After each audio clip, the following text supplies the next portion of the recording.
మీ అబ్బాయిని రైతుగా పెంచుతారా, లేదు మీలా సింగర్ లాగా చేస్తారా? ఇప్పుడు నేను కూడా స్టార్టింగ్లో వ్యవసాయం చేసుకొని ఉన్నది కూడా మాకు భూమి పెద్దగా ఏం లేదండి. ఎకరా భూమి ఉంది, పొలం పనులు చేసుకొని ఆవులు కాసుకొని వచ్చామన్నమాట. ప్రతి తల్లిదండ్రులు కూడా ఏమని కోరుకుంటారంటే మా జీవితాలు ఇలాగ అయిపోయారా బాబు, సో మా పిల్లల జీవితాల్లో మాలాగా అవ్వకూడదని ఆలోచిస్తారు ఏ తల్లిదండ్రులు అయినా సరే. ఎవరైనా అదే ఆలోచిస్తారు. నాకు దొరకని చదువు వాడికి దొరకాలండి నా ఇంటెన్షన్. ఇంకోటి ఏంటంటే నా కొడుకులో మా నాన్నని చూసుకున్నాను, మా నాన్న కోసం పెళ్లి చేసుకున్నాను. పెళ్లి అయిన 4 నెలలుగా మా నాన్న చనిపోయాడు.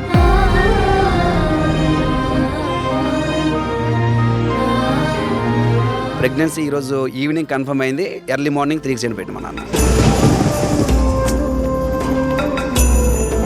ప్రతి ఒక్కరు కూడా ఏడవకరా మళ్ళీ నీ కడుపున మీ నాన్న పుట్టేస్తారు అంటే డైరెక్ట్గా మా డాడీ పోలికలతోటే పుట్టాడు అనమాట. నా కొడుకుని మా నాన్నలా చూసుకుంటున్నారు.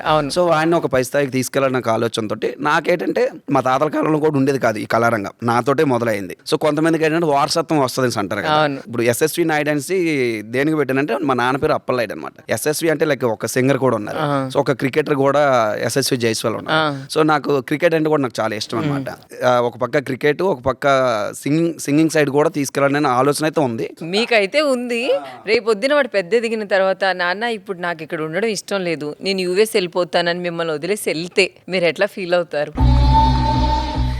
అవ్వా నాన్నకి ఎంత ఒక్కసారిగా అట్లా అయిపోయావేంటి? ఎక్కడికైనా వెళ్ళొచ్చండి. అంటే అలాంటి సిచ్యువేషన్కి ఆడు యూఎస్ వెళ్ళి ఆడు మంచిగా మంచిగా చదివి సో మంచిగా డబ్బులు సంపాదించితే అందరికంటే తల్లిదండ్రులు చాలా హ్యాపీ ఫీల్ అవుతారు. కాకపోతే నేను రాసుకున్న డైలాగ్, అలాంటి సిచ్యువేషన్ నేను ఒక డైలాగ్ రాసుకున్నాను అనమాట. బంగారంతో స్లాబ్ వేసామని రాయితో కట్టిన పునాదిని మర్చిపోకూడదు. సో ఆడు ఇల్లు కట్టుకోవడానికి అక్కడ రాయి అని తీసుకొచ్చి పునాది పేర్చాడండి. ఆడికి రోజులు కలిసి వచ్చి సో అక్కడ బెడ్డ ఇక్కడ బెడ్డ ఇవన్నీ తీసుకొచ్చి గోడ కట్టాడండి. ఇంకా బాగా రోజులు కలిసి వచ్చి అరే అమ్మ వాళ్ళందరూ సిమెంట్తో స్లాబ్ వేస్తున్నారు, మన బంగారంతో వేద్దాం, మనకి ఏడుతో కొని బంగారంతో వేసాడండి.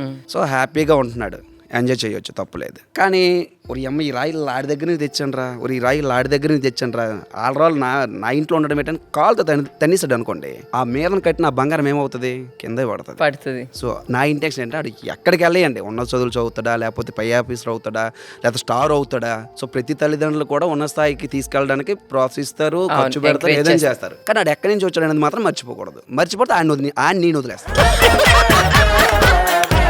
ఆడు మిమ్మల్ని వదిలేయడం కాదు, మీరే అంతే. చాలా పెద్ద వాళ్ళు చెప్పిన మాట్లాడంటే నువ్వు గతాన్ని మర్చిపోలేదురా, అణిగిమణిగా ఉంటావు, ఎంత ఎదిగినా ఒదిగుండాలి అంటారు. నన్ను నిలబెట్టిందంటే దానికి రీజను అదేనండి. ఎందుకే రైతుని చేస్తారా, సింగర్ని చేస్తారా, ఇదంతా చెప్పకుండా మీ పేరు చెప్తున్నారు, వాటికి వార్నింగ్ ఇస్తున్నారు మీరు డైరెక్ట్ గా.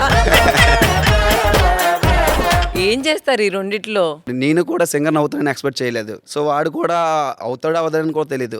వాడి కష్టం, వాడిలో ఉన్న టాలెంట్ జనాలు గుర్తిస్తే అవుతాడో లేకపోతే లేదు. కానీ ప్రయత్నం అయితే అవుతుంది. సో మనం ఎలాగ రైతు కుటుంబం నుంచి వచ్చాం కాబట్టి అక్కడ నుంచే మొదలవుతుంది. అది ఎక్కడికి తీసుకెళ్తుంది అనేది ఇంకా భగవంతుడి నిర్ణయం అంతే. ఏదైనా కూడా మీరు హ్యాపీ ఎలా ఉన్నా హ్యాపీ. ఇది కొంచెం కష్టంగానే ఉంటది, కానీ ఇది చెప్పాలి. ఇది పెద్ద ఎదిగిన తర్వాత మనోడు కూడా చూస్తాడు.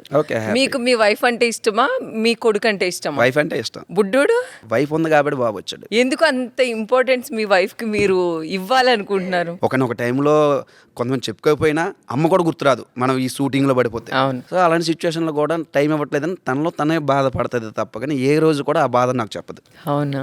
ఆ విషయంలో మాత్రం చాలా అంటే చాలా లక్కీ నేను మాత్రం. అమ్మ ఇలా ఉంది సిచ్యువేషన్, నువ్వు తప్పుగా అపార్థం చేసుకోకు, ఇలా షూట్లో ఉన్నాను, కొంచెం లేట్ అవుతుంది, లేకపోతే ఒక 2 days రాలేను, లేకపోతే 3 days రాలేను అంటే తనలో తనే కొంచెం బాధపడుతుంది తప్ప. కానీ ఇలాంటి సిచ్యువేషన్ రీసెంట్ గా మూవీ సక్సెస్ అయిన తర్వాత థియేటర్ విజిట్కి వెళ్ళాం బొబ్బులి. అందరూ వచ్చి ఫోటోలు అడావిడి చేసి దండలేసి పువ్వులు జలిస్తే తను ఏడుస్తుంది. అప్పటికి నేను 15 రోజులు ఇంటికి వెళ్ళా. హైదరాబాద్ లోనే ప్రమోషన్స్ కానీ ఇవన్నీ బిజినెస్ థింగ్స్ కానీ ఇవన్నీ పడ్డాను. 15 రోజులు ఇంటికి వెళ్ళలేదు. బాబు గారు ముఖం చూడలేదు, అంటే వీడియో కాల్ చూస్తాను కానీ లైవ్ లో చూడలేదు. ఎందుకమ్మా ఏడుస్తున్నాం అంటే ఈ సక్సెస్ కోసమా ఈ 15 రోజులు మాకు దూరంగా ఉన్నావు కన్నా అన్నదనమాట. అలా ఎవరు అర్థం చేసుకుంటారు?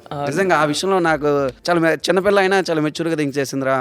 ఇలా అర్థం చేసుకునే వైఫ్ ఉంటే సినీ రంగంలో ఇంకా ముందుకు వెళ్ళొచ్చు అని ఒక భరోసాని ఇచ్చింది. మరి ఒక మాట చెప్పాలంటే హ్యాపీగా మీ వైఫ్ ఎదురుగానే ఉంది, చెప్పేయచ్చు. థ్యాంక్స్ అండి, చాలా చిన్న పదం. థ్యాంక్ యూ మా. ఏ అంతేనా? నీకోసం ఇంత చేస్తే నువ్వు ఇంత చెప్తావా?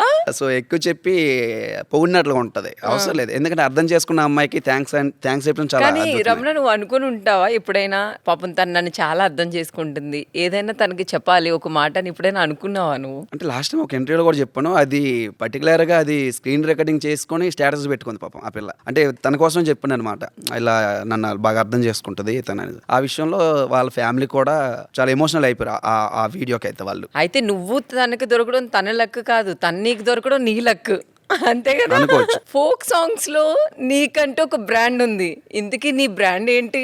అప్పుడు చెప్పాను కదా, మళ్ళీ ఇందాక చెప్పినప్పుడు ఇప్పుడు అలవాట్లేదంటే మళ్ళీ కొడతారు మళ్ళీ. అప్పుడు కేఎఫ్ స్ట్రాంగ్ తాగేవాడిని. ఎంత ఉంటుంది దాని కాస్ట్? అప్పుడు 110 ఎంత ఉండేది, ఇప్పుడు ఇప్పుడు మరి ఎంత ఉంటుందో 250 ఎంత ఉంటుంది ఏం బహుశా. ఇప్పటికి అదేనా?